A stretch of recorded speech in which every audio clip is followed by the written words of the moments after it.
Hey, watch your mouth. They'll censor him on YouTube. What's up, YouTube? It is 4 o'clock on the East Coast on Sunday, March 4th. We are live. Spiky Dash here for episode number 3, but bracket number 4 of Tracking the Madness 2018. And on this episode, I also have a very special guest with me. You will recognize him, of course, from his also appearances on the Fantasy Football Stock Reports and other shows and the Super Bowl Party. Nate Henninger is here. Da! My transitions are dark. Very.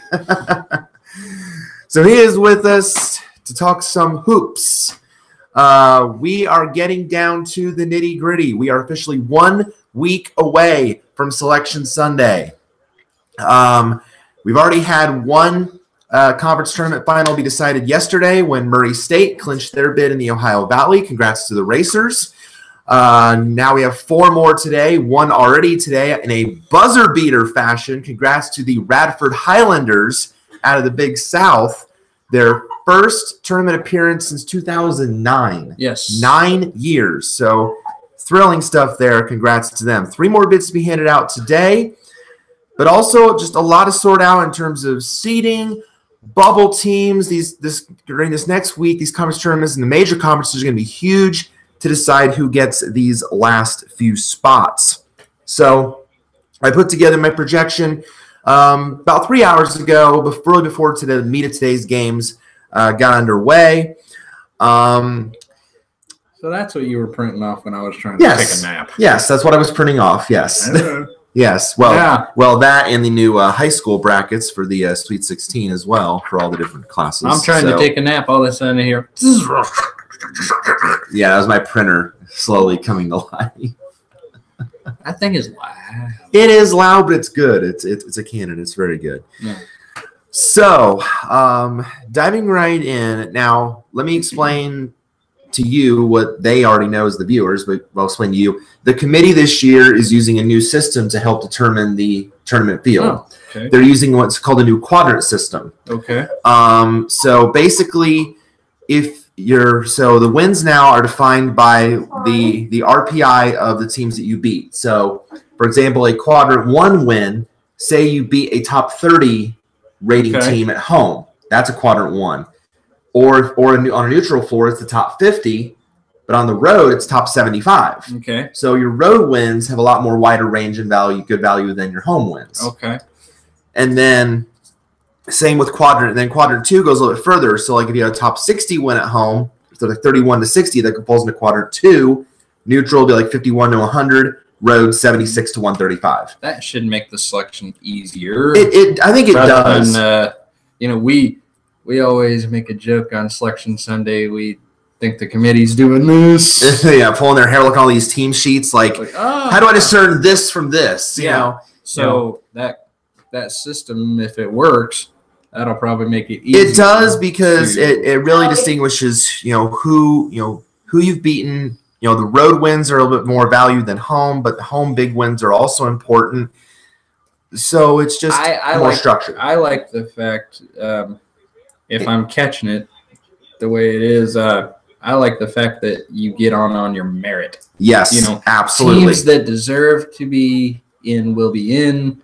Teams that don't will be out, and you have to win your way in. Exactly. If you beat some little small school, like if you play all small schools that are dinky, and you have an undefeated record, but what's the big names that you've won? Strength of schedule is a major factor too, and it always has been. Yeah. And it always has been. You're going to look differently at a school like, say, St. Mary's from the West Coast than you are a school like Arizona State, for example, like a power conference school.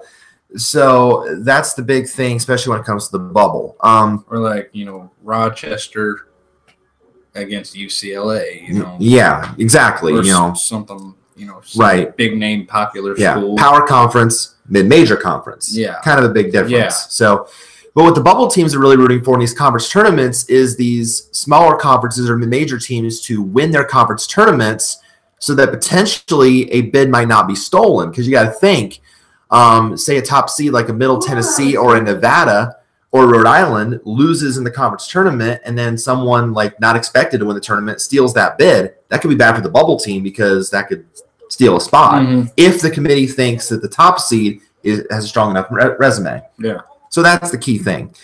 So let's go ahead and just, of course, if you win your conference, you're automatically in. Still. Yes, yeah. If you win your conference, whoever wins the conference tournaments gets an automatic bid. Yeah. But then it determines on the at-large burst, is your resume good enough? That's the big thing. Like I said, you win on your merit. Who have you beaten? Exactly. Where have you beaten them? Exactly. Yep. Or who have you lost to, and where did you lose? Exactly. And you don't want to have bad losses either. No. You know, these teams in those quadrants 3 and 4 that are outside that group. And my question is, what are they going to do for the teams with the losing record that have lost against big schools? However, they've only lost by like 1 point, 2 points, close. Well, that's the thing, though. Margin of victory is really not a major factor in the committee's decisions. It never really has been. So I think it should be. Okay. Because if you're a small school and can give these big schools with consistency, you may lose, but if you can at least play against these big schools good, even if you lose, if it's by 1 point or 2 points, they should look at that like they almost beat Illinois. You know, St. Mary's just about beat Illinois. Right. I think that should be a factor because that proves that they're good. Right. Just maybe not if they were 1 point better or 2 points better. Those could have been wins. Sure. And that's the thing. And that's the great thing about March. The big talking point that's been a lot with any of the media lately is that, how wide open the tourney is going to be this year, because really there aren't very many, it's hard to pick a true favorite because there are so many good teams out there this year. Like there's at least, they said there's at least maybe like 10 or 15 teams that could win the whole thing. Right. So, wow. Yeah. So that's a lot. Yeah, but there's a lot of good teams. So let's just go ahead and dive right in here to my recent projection. Let's start with the very top, the South region. Your number 1 seed is Virginia, and the Cavaliers, 28-2. I mean, they have just been dominating the ACC. And the way the Cavaliers win games is mainly with defense. Right. They play these low-scoring, grinded-out games. They make you work. But offense wins games, defense wins championships. That's true, and that's the way Virginia has done it with Tony Bennett's system. So very, very strong team. I have them right now, though, taking on Florida Gulf Coast out of the Atlantic Sun. But Florida Gulf Coast right now is getting destroyed by Lipscomb at the half. Did you see the halftime score? No, I didn't. 60-38 at home on their home floor. And that's a conference. And that's a conference final game. So Lipscomb might end up getting this spot in the end. That's what you're talking about, the upsets affecting. Yes. Now, but the problem is the Atlantic Sun is probably going to be a 1-bid lead because Florida Gulf Coast really does not have a high-quality win on its resume. So this is going to be a 1-bid league, unfortunately. Florida Gulf Coast, they'll likely head to the NIT. Because and nobody else in the Sun. In the Atlantic Sun, would have a chance. So because here's the thing, and I don't know if I told you about this. The NIT has a rule for its selection process.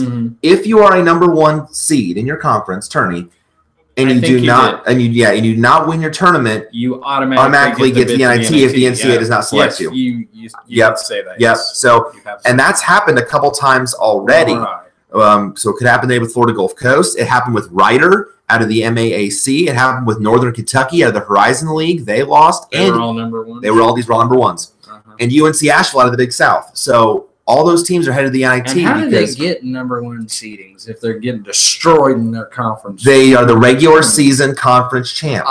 That's why. Yes. So they always get the 1. That's why. But if they can't get it done in their conference tournament, this shows that every game matters.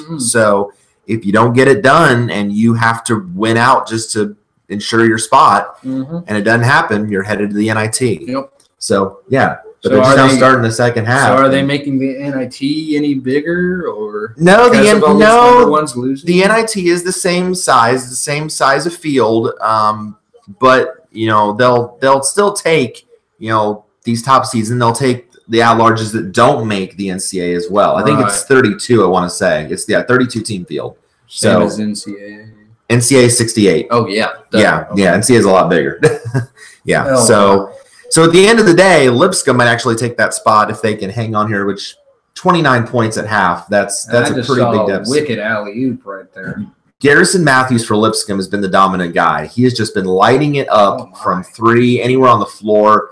I think he's outscoring Florida Gulf Coast by himself, or pretty close to it. That's the Yes, profile. yes. He's pretty close to outscoring the Eagles by that's himself. a lucky shooter's roll. Yeah. So, 26 points alone for Matthews. The Eagles have 31 by themselves.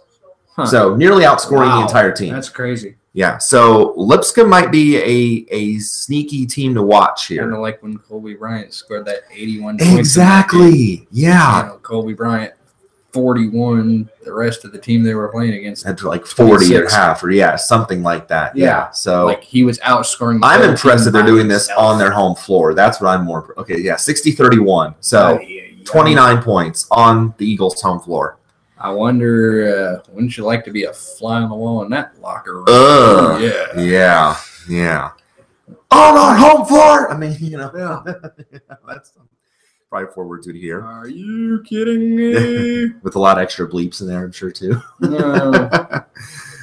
Remind me of an episode of Jerry Springer. It's all one big. Yeah, right. Uh-huh. So Lipscomb, Inc. And they're seeking their first NCAA tournament appearance for Lipscomb. That would be huge. Ever. So very, very impressive.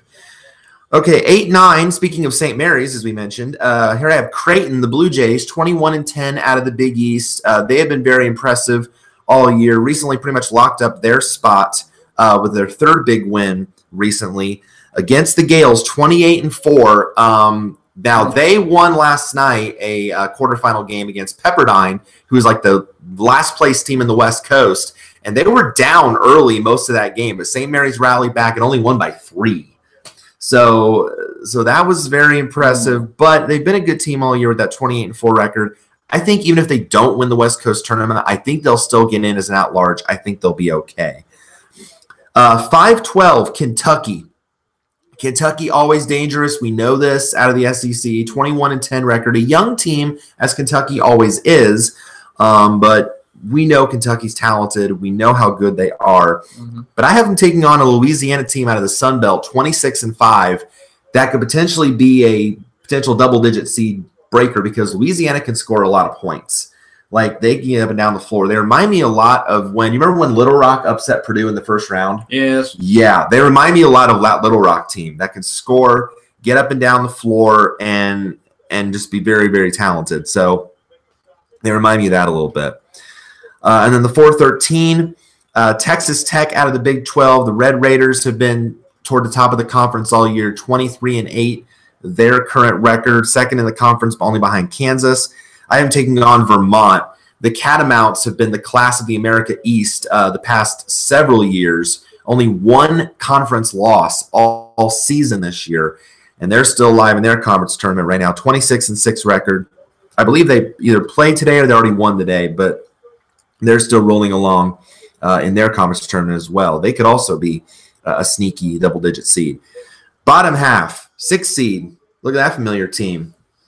TCU. Nice. 21-10 under Jamie Dixon. The Frogs have just been very impressive this year and fun to watch. And even though the last few games they've been without their star, one of their point guards, Jalen Fisher, with a knee injury, they've still been playing very well. And they are looking very, very solid. I think regardless of what happens of the Big 12 tournament, I think they're a lock in the field. They're going to be a tough out for any team that faces them. And I have them taking on one of the winners of the first 4 in Dayton, one of the play-in games. So these are 2 of my last 2 teams in the field right now. I'm talking about Syracuse out of the ACC with a 19-12 record. Syracuse, this familiar position of being on the bubble. It's happened for them the past few years. And a new addition, UCLA. The Bruins at 20-10 now get in on the last 4 in. Coming into the night last night, I had them as one of the first few teams out of the field, but they got a big win last night over USC, who I already had in the field. So now UCLA, because their RPI jumped up into the 30s. So their RPI at 38, strength of schedule at 56, so that's a little bit low. But they now have 3 Group 1 victories, and they are 7-8 against Groups 1 and 2. So very good there. A little concerned about the road record. They're not very good on the road, 3-7. But based on their recent play, that is why I have UCLA, especially with that big win. I now have them barely in the field. And Syracuse has been an up and down team all year. But the thing that helps Syracuse is they play a strong schedule being in the ACC, being against really good teams. A 19-12 record, RPI at 42, but the 13th toughest schedule in the country. So that is a huge factor for them. 3-7 in Group 1 games. They're 6-10 against 1 and 2. Again, they're a more home court team than anything. They're 4-6 in road games, but they've kind of been hovering around the cut line all year. Okay. So I think they're going to be there unless they really pull off some big wins in the ACC tournament. Syracuse will probably be around that same area on Selection Sunday as well. You're looking so intently at something. I feel like you have a question on your mind. No, I'm just looking at how you have the Midwest. The regions. Yeah. Okay. Yeah. Each region basically has its own regional. Like there's like how the tournament works is a pod system. You'll be like in a certain city the first 2 rounds, and then you go to your region. Yeah. So I kind of put the teams based on where I think geographically it'll make most sense. Although the only thing this year is you can't put Creighton in the Midwest because they're playing in Omaha. They're playing at Creighton's home arena. So you can't put Creighton in the Midwest region. So because conflict. So you can't have them playing on their home court? Not on their home not on their home court. You can put them close to their home city, but you can't put a team on its home court. Oh, you mean in the NCAA. NCAA. In the NCAA tournament. In the conference tournaments you can, but not in the NCAA. Yeah, right. That's the difference. Yeah, don't get that confused. Uh-huh. Continuing the bottom half of the South, the 3 seed, the Auburn Tigers. They have been nothing short of impressive this year. 25-6 out of the SEC. Bruce Pearl now, I don't know if you knew, is coaching there now. Okay. The former Tennessee coach. Yeah, I've heard the name. Yep, and he has done an outstanding job with the Tigers all season. I am taking on UNC Greensboro out of the Southern, 25-7.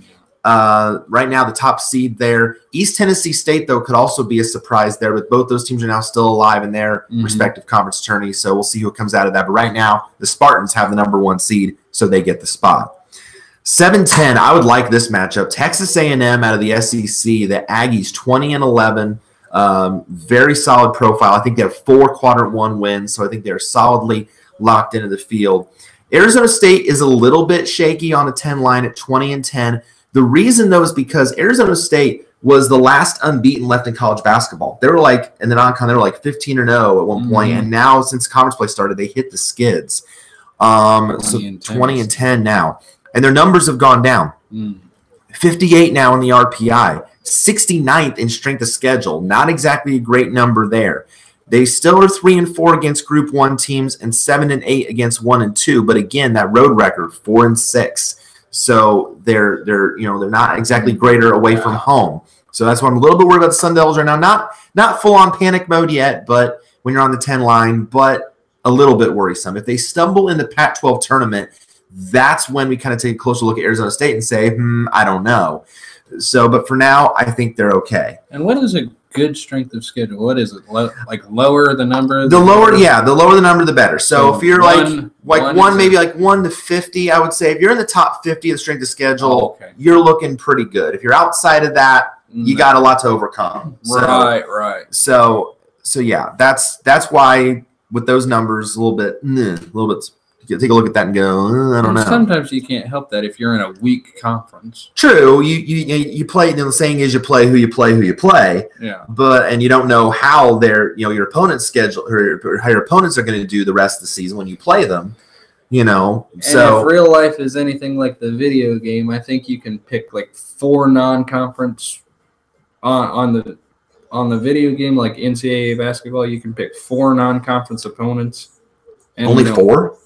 Yeah, 4 non-conference games or something like 4. That seems short because a lot of teams will play like 10 or 11. Oh, yeah, I don't know. Maybe football, but I don't know about basketball. Basketball has a lot of you play a lot of non-con basketball. Yeah.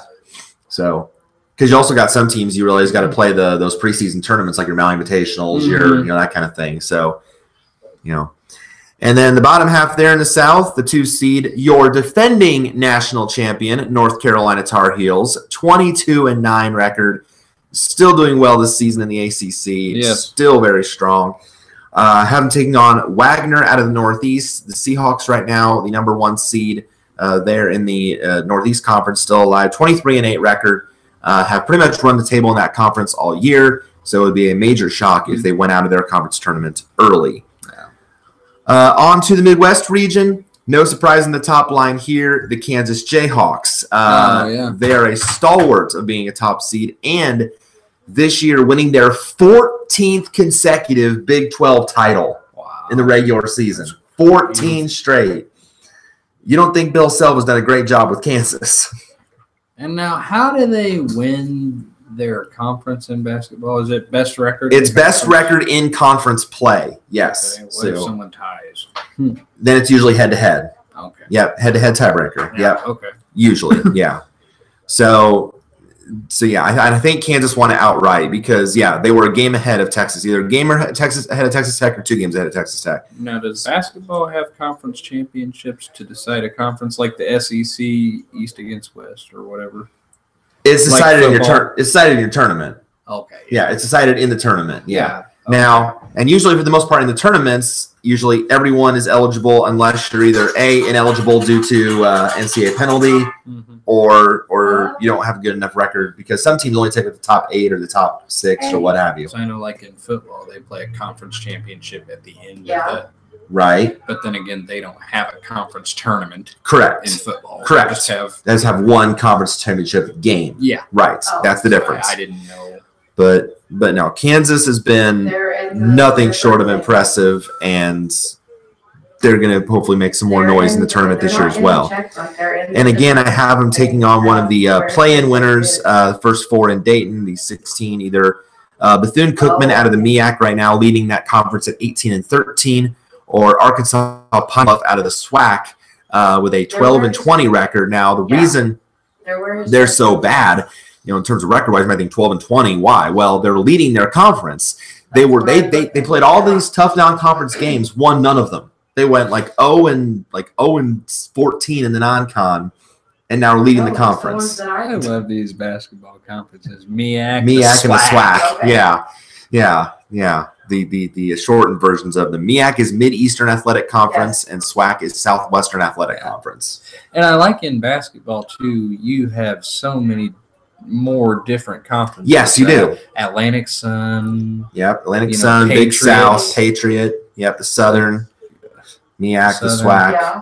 And then in like football, they don't have conference names or something. I don't know. No, they do, but just not as many conferences. There's you have your major conferences like your ACC, your Big 12, your Pac-12, your Big 10. I've always wondered why is that there are so many more conferences in basketball. Because more teams play Division I basketball than they do Division I football. Okay. That's why. Yeah. That's the difference. So they have to make different. So they have to make different conferences to adapt. Correct. That's that's why. So, but yeah, right now they're the top seeds there, so that's why they would be. And from the lowest, I think the lowest in terms of RPI strength conferences, that's why they'd be in the playing game. 8-9 matchup here in the Midwest. Seton Hall out of the Big East. The Pirates doing well again this year. 21-10 record. Always one of those tough teams out of the Big East to play. Have them taking on Florida State out of the ACC. The Seminoles at 20-10. So 2 very solid teams there. That'd be a very entertaining matchup because, again, those 2 teams can also get up and down the floor and score some points. 5-12, I think this would be a fun one too. Ohio State out of the Big Ten, 24-8. The job the Buckeyes have done this year, nothing short of impressive, although they did conk out early in the Big Ten tournament when they lost to – who did they lose to?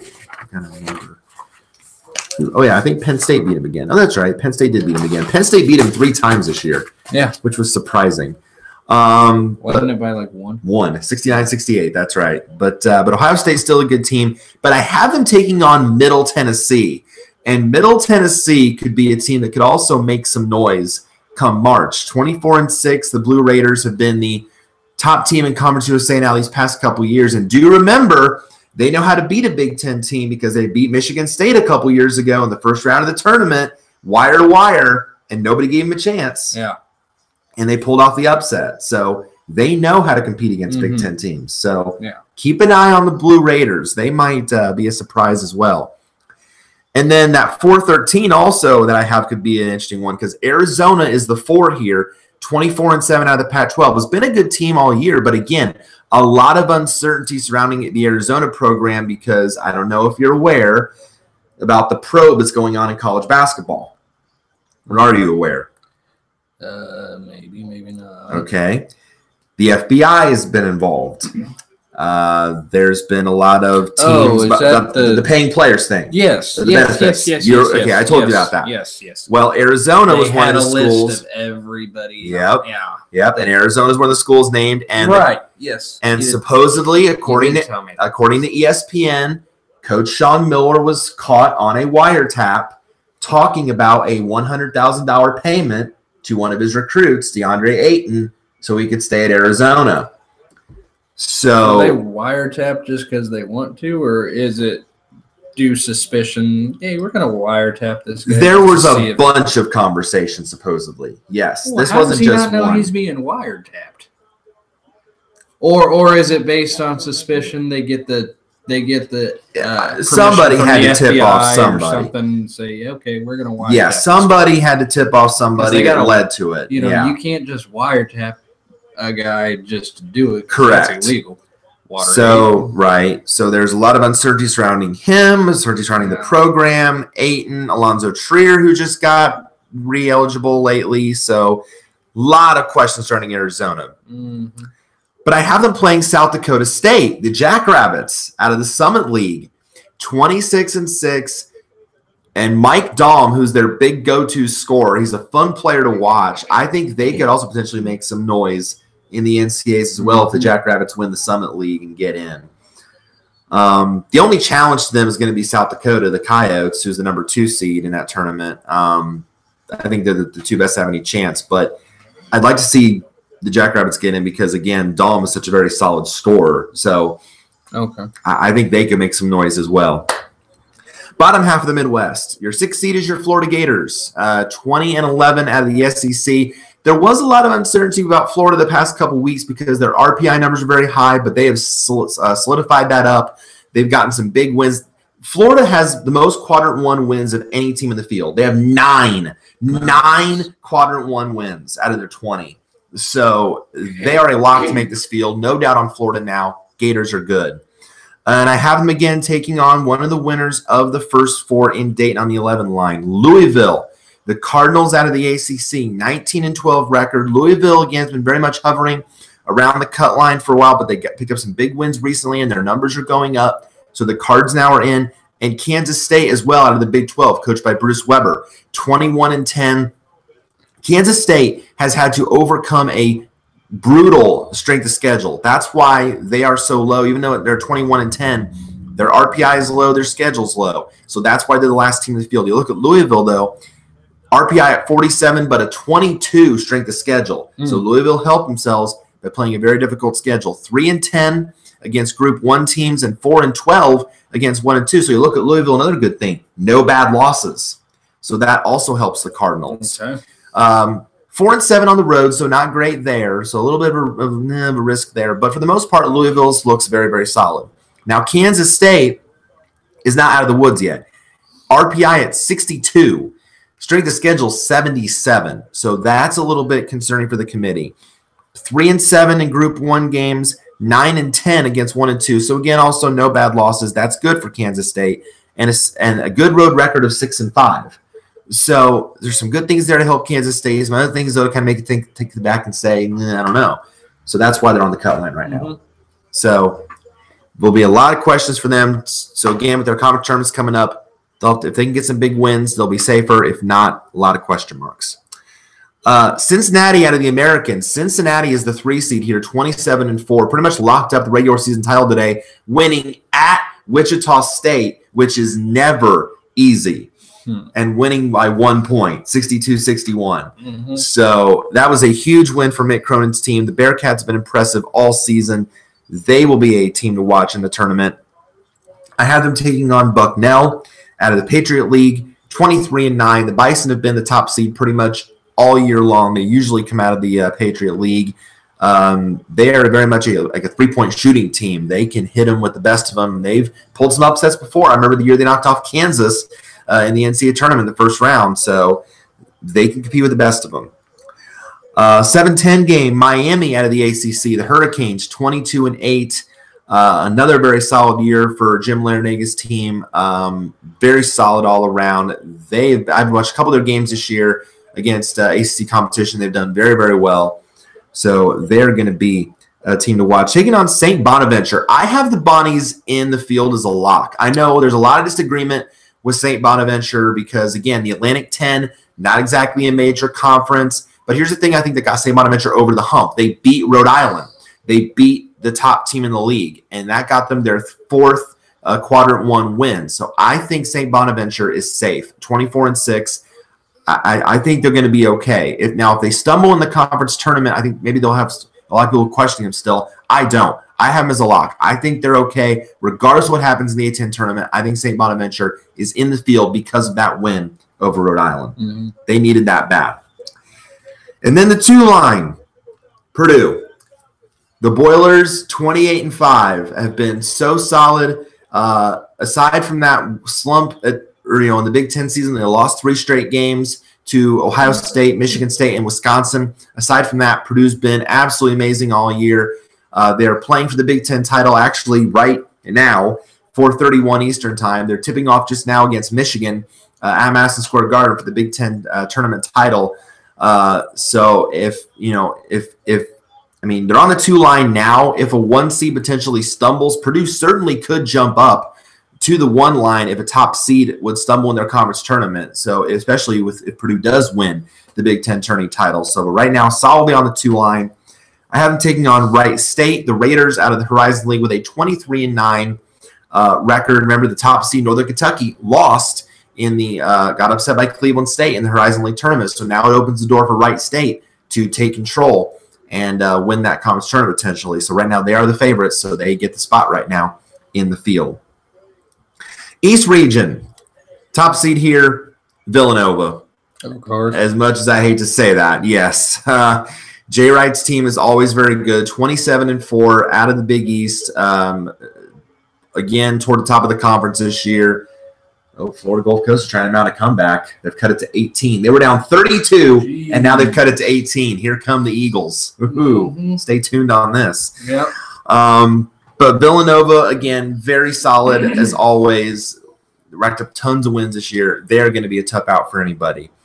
I have them taking on Iona out of the MAAC, the MAAC. Don't get confused with the MAC Mid-American, not to be confused. The Metro Atlantic Athletic Conference. Now, these are your projections on who they play. These are your guesses. Yes, these are my I project. The way that I project is basically, I look at who I have in the field, who I don't have, and then I seed everybody, and then from there I place them. I place them geographically, and you got to go by the kind of the rules, if you will. There are rules on how you bracket. Like, I try hard not to put like 2 teams from the same conference in the same half of each bracket. Mm-hmm. But if you have to, you kind of have to. Like, say a team or a conference is like 7, 8, 9 teams in it, which could happen this year with like the SEC or the ACC or what have you. Then, you can't put them like exactly next to each other. Like you can't have them meet in the second round. But you can at least put them somewhere close in that same region. Yeah. So you got to follow the bracketing rules too. So that's how I do it. Sounds complicated. It is a little bit. You want to make sure you follow all the rules. But the MAAC has been a wild conference tournament. The top 3 seeds are already out. Ryder, the top seed, was upset by St. Peter's, the 9 seed. The 2 seed Canisius upset by the 7 seed Quinnipiac. And then the 3 seed Niagara upset by the 6 seed Fairfield. So now you've got these, but then Iona, the 4 seed, did win their game. So now they are the favorite now as a result of all that madness, literally. And now they're the favorite. So we could have whoever wins that conference tournament now is probably going to be on the 16 line or be in the first 4 in Dayton. So because of just that madness of that conference tournament. 8-9. Ooh, this would be a good one too, especially if Missouri gets Michael Porter back. 8 seed, Virginia Tech Hokies, 21-10 out of the ACC. Virginia Tech, the rise that they have been through over these past few weeks. First bracket projection I did, I had Virginia Tech on next 4 out, meaning they were barely on the board, and now they're a lock to make the tourney 3 weeks later. Yeah, so because they've pulled off quality win after quality win after quality win. So 21-10, the Hokies are safely in the tournament field. Same with Missouri. 20-11, the 9 seed here out of the SEC. Missouri has had some great wins against SEC competition. I believe they have 5 quadrant 1 victories. But again, the key for them is getting Michael Porter back, one of their prized players. The freshman this year was only played in his first couple minutes of the season when his back went out. So he had to have back surgery. He's missed all the season. But now he's cleared to resume activities, and hopefully they get him back very, very soon. 5-12, here's where you find Michigan. 27-7 out of the Big Ten. The job, again, that John Beilein has done with that program has been nothing short of amazing. The defending Big Ten tournament champs are going to try to defend their title today against Purdue, what should be a very entertaining game. Has had a great run, knocked off Michigan State to get there, which was definitely impressive, beating their so-called big brother, because Michigan State likes to call them the little brother. Yeah. so that had to have been huge for Michigan. But I have them taking on Loyola Chicago, and congrats to the Ramblers because they are officially in the tournament field. They did beat Illinois State in the Valley Final 65-49 today, so they are in. They are a lock to make the dance. Congrats to the Ramblers, 28-5 record now on the season. They are going to be a very tough out for anybody because they win with defense. They like these low-scoring, grinded-out games. They shut down your team offensively. They will be a tough double-digit seed as well. And usually the Missouri Valley puts out any good team that's tough. That's a tough out. So I expect nothing less from the Ramblers. And then the 4-13, another scary potential game here. West Virginia, or some might call them Press Virginia, because they also like to win with defense. 22-9 out of the Big 12. But Bob Huggins, his fiery style. 22-9 out of the Big 12 in that aggressive defense. But I have them here going up against Buffalo out of the MAC and Bobby Hurley. But not Bobby Hurley. Bobby Hurley went to go to Arizona State. Used to be coached by Bobby Hurley. They got a new guy there now, but still, Buffalo doing very well. 23-8, still leading the MAC. And they like to get up and down and score a lot of points. So if that matchup happens, it's defense against offense. So that would certainly be nothing short of entertaining. Bottom half of the East region, 6th seed, Houston, 23-6. The Cougars are relevant again, folks. Yes, I have them safely in the field. They have like 4 quadrant 1 victories. The job that Kelvin Sampson has done there has been nothing short of amazing. You understand, Kelvin Sampson was a has-been coming from Oklahoma and then getting Indiana in trouble with his recruiting violations. And now he goes to Houston, and he's completely turned that program around. Kelvin Sampson? Yes. Yeah. I remember what happened when him in Indiana. Yes. Yeah. Bribing players or something. Making impermissible phone calls. Yes. Like tons of impermissible phone calls. And he didn't stop. But now he's getting redemption. He's turning things around at Houston. So good for you, Coach Sampson. And it'd be great to see your team in the tournament. Taking on the 11th seed, Utah. The Utes are one of my last 4 buys in the field. 19-10 record. Utah's played very good basketball of late. Why is Utah on the field? Well, what's helping Utah? Their numbers are going up. RPI now in the top 50, 48 now in the RPI. They were further down the list. They were in the 60s earlier in the season, but now they're climbing back up a little bit.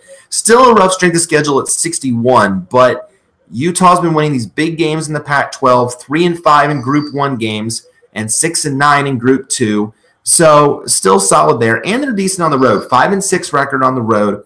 So Utah knows how to win away from home. So that is why I have Utah in a much better position than I think a lot of other people do. I know some people probably have Utah like the first 4 team out or like last 4 in, but I think Utah's in a much better position than a lot of people think because of the way they played over these past few weeks. The Pac-12 is going to be a mess of bubble teams as it is. I mean, Arizona is the only team right now in the Pac-12 that's safe.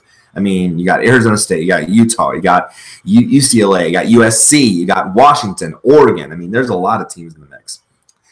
3-14 in the East, Tennessee, the Volunteers, 23-7. Even though Pearl's no longer there, Tennessee is still a very good basketball team. Very, very strong. They've been racking up quality wins in the conference this year as well. Have them taking on Charleston out of the Colonial, who won their game today in their conference tournament, 24-7 record. The Cougars have been leading that conference for most of the season. So they are still alive, and they right now get the spot because they are the top seed and leading, and they won their conference individual title this season. 7-10, again, speaking of the Rams, Rhode Island here on the 7 line, 23-6 record. They have been an outstanding team to watch this year, getting up and down the floor. Matthews, the player they have, is a stud. It's just been a very entertaining team to watch. Their RPI is like at 6, like they are like in the top 10. They could be, they could be a potential make a deep run in the tournament this year.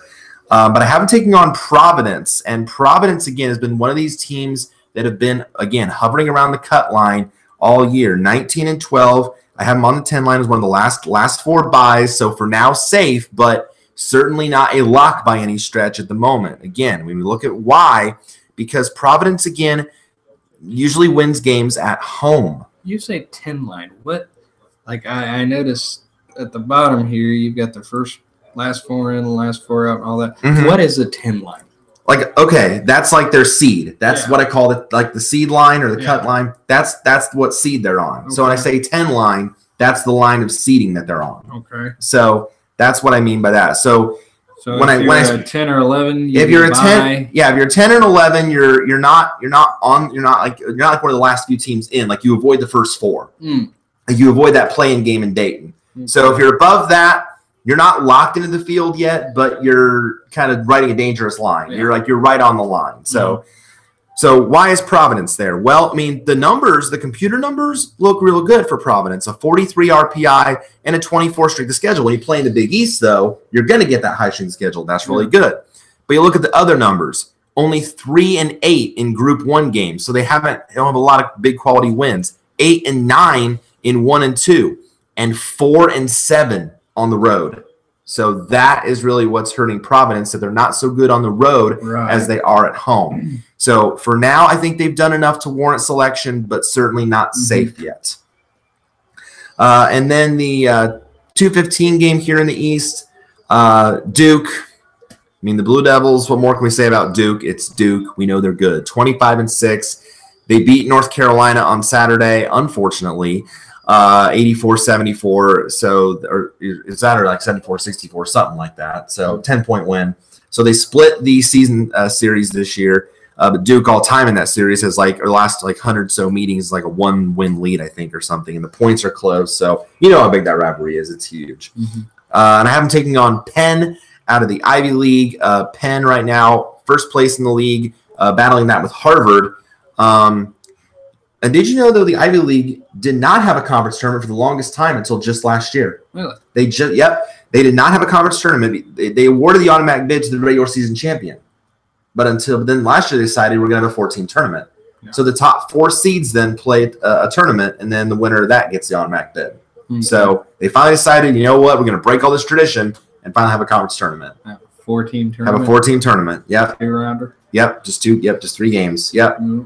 But it's probably going to be, barring a surprise, it's probably going to be Penn or Harvard, and those two have been the most consistent all year. But Penn certainly has been very consistent. I know they won a game again yesterday. So right now the Quakers get the spot at 22-8.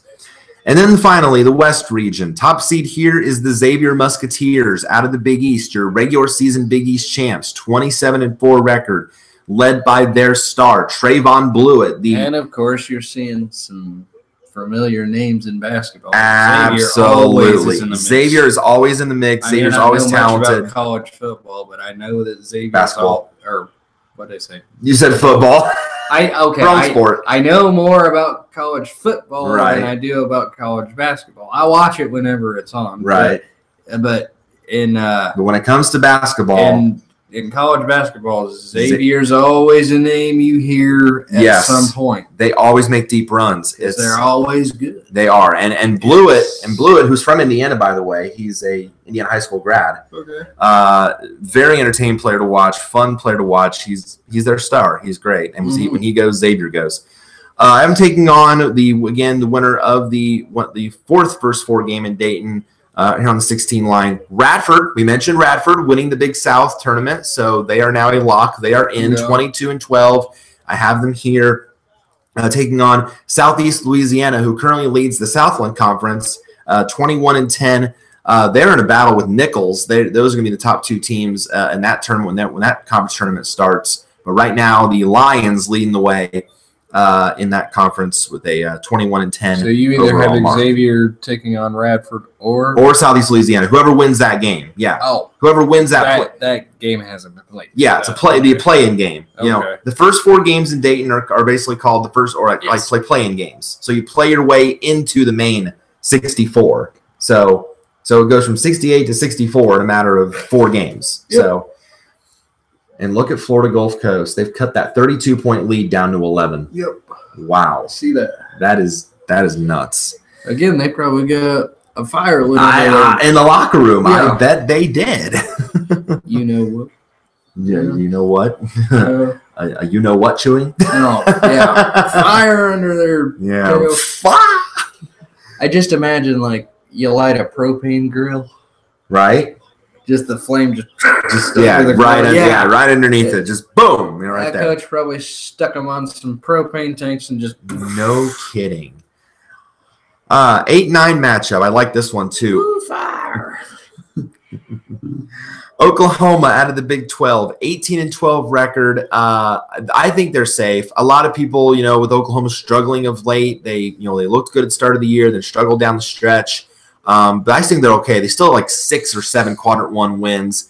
And even though, and Trey Young, again, is a great player, and he's one of the best players in the country, but the teams that are facing him are doing a better job guarding him and defending him. That's why Oklahoma's struggling. But I still think they're okay unless they really take lose to like a surprising team in the Big 12 tournament. I don't think Oklahoma's going to be missing the field. I think they're okay for now. I'm taking on Butler. Butler out of the Big East. Butler again. Another, like so, you talk about familiar names. Butler's usually always here too. 19-12 record, still strong in the Big East. And they're another non-Division I football, but Division I in basketball. Correct. Yeah. It's down to 10. Wow. My gosh, Eagles. 21-6 is the run, and now a turnover. This is like a completely different team. Yeah. Well, like I said, propane tank. Yeah. Boom. But that was a situation where, again, I felt, with the Big East getting so many teams, I couldn't separate the two. So if Xavier Butler in the second round, okay, whatever, but I couldn't separate it. 5-12, here's Gonzaga. The Bulldogs, 28-4, still alive in their conference tournament, the number 1 seed there. Your defending runner-up from last year who lost to Carolina in the championship game. Very good team again. Even though they lost all that talent from last year, still a very solid team there with Mark Few's crew. I have them taking on New Mexico State.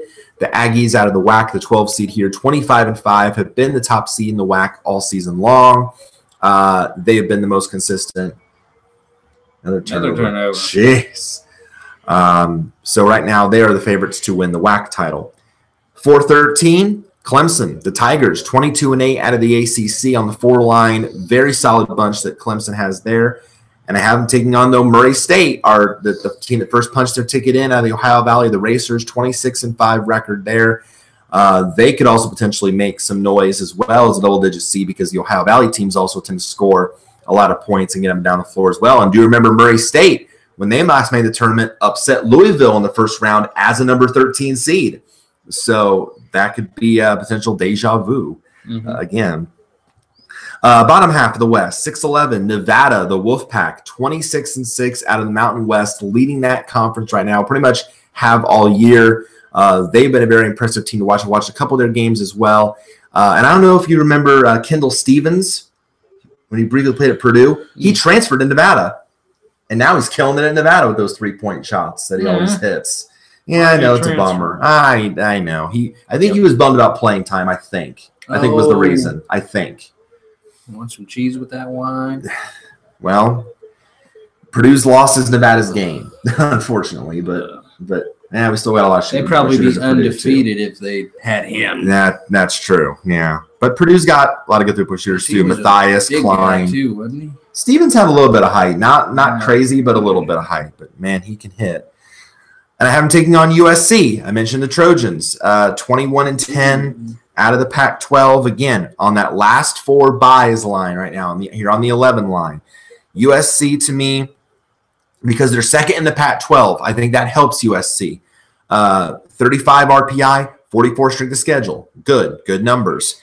4-5 against Group 1. Very good. 4 Quadrant 1 wins. 8-9 against 1 and 2. And 6-5 on the road also helps USC. So very, very much like the Trojans. I think they're in a very good position. Some people might have them again, either last 4 in or first team out. I think they're okay. I think USC for now is above the cut line. I think they're safe. Why do you have the 6th seed in the bottom? They're a high seed, aren't they? Well, bottom half of the bracket. Oh. Bottom half. So you Okay. have the first 4 games in the top half and then the rest in the Oh. bottom half. Yes. Okay. Yeah, that's why. Yeah, they're not a bottom seed. They're just bottom half. Okay. 3 seed. Here's your shockers. Wichita State, 24-6. Again, lost that tough game to Cincinnati today, but they are still. Greg Marshall's team is still outstanding. They have, when they transitioned from the Missouri Valley to the American, I knew it was going to be tougher for Wichita State because you're going to a tougher conference with these tougher schools. Been nothing for them. I mean, they're the same old tough team that have always been so solid. So Even with the loss, you still have them in. yeah, they still have enough Quadrant 1 wins. They're going to be okay. Right, okay. They're still going to be in. Yeah. They'll still be fine. Mm-hmm. Taking on Montana out of the Big Sky. The Grizzlies right now, the number 1 seed. They will be the favorite to win their conference tournament, 23-7. Couple challengers might be presented by Weber State potentially as well, but I think Montana will be the favorite, and I think they will for now come out of that. Another non-football conference. There ain't no Big Sky in football. No, Yeah. well, maybe. I think there might be, but you don't see it as hyped as much. Not in Division 1 anyway. Not in I'm No. saying division. FCS, not FBS. Ah, Yes, that's the difference. 10 battle of 21-10 teams I have here. Arkansas, the Razorbacks, 21-10 out of the SEC. Very, very solid team, solid year. They can put up a lot of points, but so can their opponent that I have here on the 10 line, NC State. The Wolfpack have rolled of late to put up some, and I think they are a lock for the field again, and they have like 6 Quadrant 1 wins or something. So they're going to be fine. Even though they also had a rough non-conference schedule and kind of a low RPI, I think the Wolfpack are good. mm-hmm. And then finally, 2-15 here, Michigan State out of the Big Ten. Even though the Spartans lost early in the Big Ten tournament in the semifinal, I think they'll still be okay on the 2 line. 29-4, great season overall, great talent. Miles Bridges is a star player, fun to watch. Tom Izzo's team in March is always dangerous. They can go off and make a deep run. I have them here taking on UC Davis out of the Big West. The Aggies took the lead in the conference last night, won a double overtime thriller. Unfortunately, against my UC Irvine Anteaters, sad. But Irvine was leading the conference going into the night, but now the Aggies take the lead with that win. 21-9 record, but the Big West tournament is still coming up, so that could also be a fun challenge there as well. And it's down to 6. Oh, my goodness. This could be like an epic comeback for Florida Gulf Coast. I may not have to change that after all. Hello, and they just got a turn. Oh, my goodness. So it could be down to 3. Oh, man. This is like epic stuff. Yeah. Fire. Fire. That fire must have been pretty hot. So, again, to recap where I have the bubble situation. Again, Where's NFO? NFO, next 4 out. Oh. I haven't got that far yet. Oh, yeah. Okay. So, last 4 buys, these teams right now safe but not fully locked. Providence, Arizona State, USC, and Utah. Okay. My last 4 teams in, Syracuse, UCLA, Louisville, and Kansas State. First 4 teams. Asterisk means that their status changed today. Oh, okay. Yeah, so UCLA, when I did the revise, UCLA got in the field today, dropped Texas out. So Texas now is my first team out of the field. A lot of people think Texas is in. I'm skeptical. Whoa. Down to 5. Down to 5. Down to 5. Wow. From 32. And that's a kick. Did you down see to that 5. kick out? Yes. Missed kick out, bang. And 1. Well, Lipscomb ain't going to go away. Kind of like you in poker. Yeah. Yeah, exactly. Exactly. I never went away. No. thorn in my side every game we play. Right. Mm-hmm. A lot of people think Texas is in. I worry about Texas because Texas is an 18-13 overall record. Not great there. The numbers are good. A 50 RPI, 17th strength of schedule. That's very good. Yep. 5-10 in Group 1. That's okay. 8-13, 1-2, but then 4-7 on the road. Not great there. Same with Baylor, as I like to call them, Bay Scum. Oh, I was wondering why you. Bay Scum. Yeah. You know, because of what they do on their campuses, like when they allow sexual assaults to happen. Yes. Or cover up murder. Lovely. 18-13 record as well, but a 59 RPI and an 18 strength of schedule, also decent, and 4 quadrant 1 wins, 4-10, 7-13 against 1-2, but 2-9 in road games. So not great there either. So that's why I have them as the first 4 out. Alabama, great computer numbers again, 60 RPI and the 6th toughest strength of schedule, 5-6 in Group 1, 10-12 in Group 2, but again, 17-14 record, 2-8 in true road games. Ouch. So yeah, not good there for Alabama. Road games kill you. Exactly. And then Marquette is my last team on the first 4 outline, 18-12, a 57 RPI, 25th strength of schedule. So again, all very good strength of schedules here, but then you dive deeper into those numbers. 4-7 in Group 1, 8-10 in Group 1 and 2, 5-5 on the road. So decent there, but Marquette's been kind of lower on my list lately. They just now climbed back up a little bit, so they've kind of been down low for the most part. So not quite ready yet to rise up unless they win some games in the Big East tournament. If Marquette can pull a couple upsets in the Big East tournament, Big East tournament, get to like 20 wins, then okay. Then we might start talking about putting them in the field. And is every tournament going on now, or not at the moment? Like the majority of these this week have been like except for the Big Ten. The Big Ten is the only major conference that's been playing right now. And the reason why they moved it up a week earlier to play it at Madison Square Garden was, I think it was like conflict, like event conflict, I think was the reason why. Now, next year they've said it's not going to happen. Next year it'll be back toward where it was like one of the last tournaments to be played again. So, and then the NCAAs are always played at the end of March, right? Usually mid-March to early April. Yes. Okay. Yeah. So how many conference tournaments still are set to kick off? Let's see. That have not played. That have not played yet. I want to say no. I mean, because I think right now I want to say like either like 11 are going on, something like that, out of the 32. So the majority of them will start this week. So they're playing like game after game after game. Yes. Like every day they're playing a game. Yeah, there's usually a conference tournament game like every single day in some conference. No yes. rest. Yes. So yeah. Well, depending on the conference, like because some conferences will have it 4 straight days, some will have it a day, then a couple days off day, then another day off. So yeah, so there's a couple different breaks. And then the next 4 teams out I have are Oregon, the Ducks at 20-11, 67 RPI. Then Boise State 23-7, 41 RPI, but a 118 strength of schedule. No good there. Washington 20-11, RPI 63, a 50 strength of schedule, and then Notre Dame just now gets on the next 4 out list at 18-13 with a 66 RPI and a 40 strength of schedule. Now, are these all play-in games next 4 out, or are they going to be teams that their don't status make the tournament? The first 4 out, next 4 out won't make the field. I project them not making the field right now, unless they. But their status can change, depending on what they do and what other teams do above them. Their status can change. Yeah, this is always fluid. This is always ever changing. It's down to 5 again.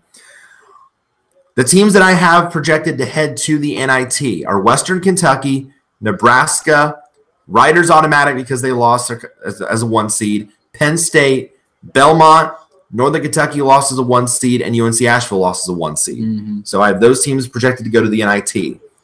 And these teams that I have here in this next section are on the board, but they have a long way to go, meaning they do have 2 quadrant 1 wins, and their RPI is somewhere between 45 and 90, and they're 2 games above 500, but they have a long way to climb. I'm talking about teams like Temple, Mississippi State, Stanford, Georgia, Davidson, Colorado, Oklahoma State, LSU, and San Diego State. Those teams are certainly in the discussion, but they have a long way to go. They'll need to do some damage in their conference tournaments just to make the field. All right, that is it. That pretty much does it. About, well, almost exactly 1 hour. How about that? Thank you guys so much for your views and tuning in. Over this week, I'll be doing a lot more projections, maybe a couple more live videos. We get closer to Selection Sunday, so stay tuned for that. If I don't do another video before then for TTM, then check my Facebook because I'll be posting projections there as well. So keep an eye on that in the coming days. As for ATSD, that will also be very, very soon. Maybe probably, I would say next week will be another episode of ATSD. So stay tuned for that as well. So for Nate Henninger, I am Spiky Dash Chris Pearson. We will see you next time and next video. We are out.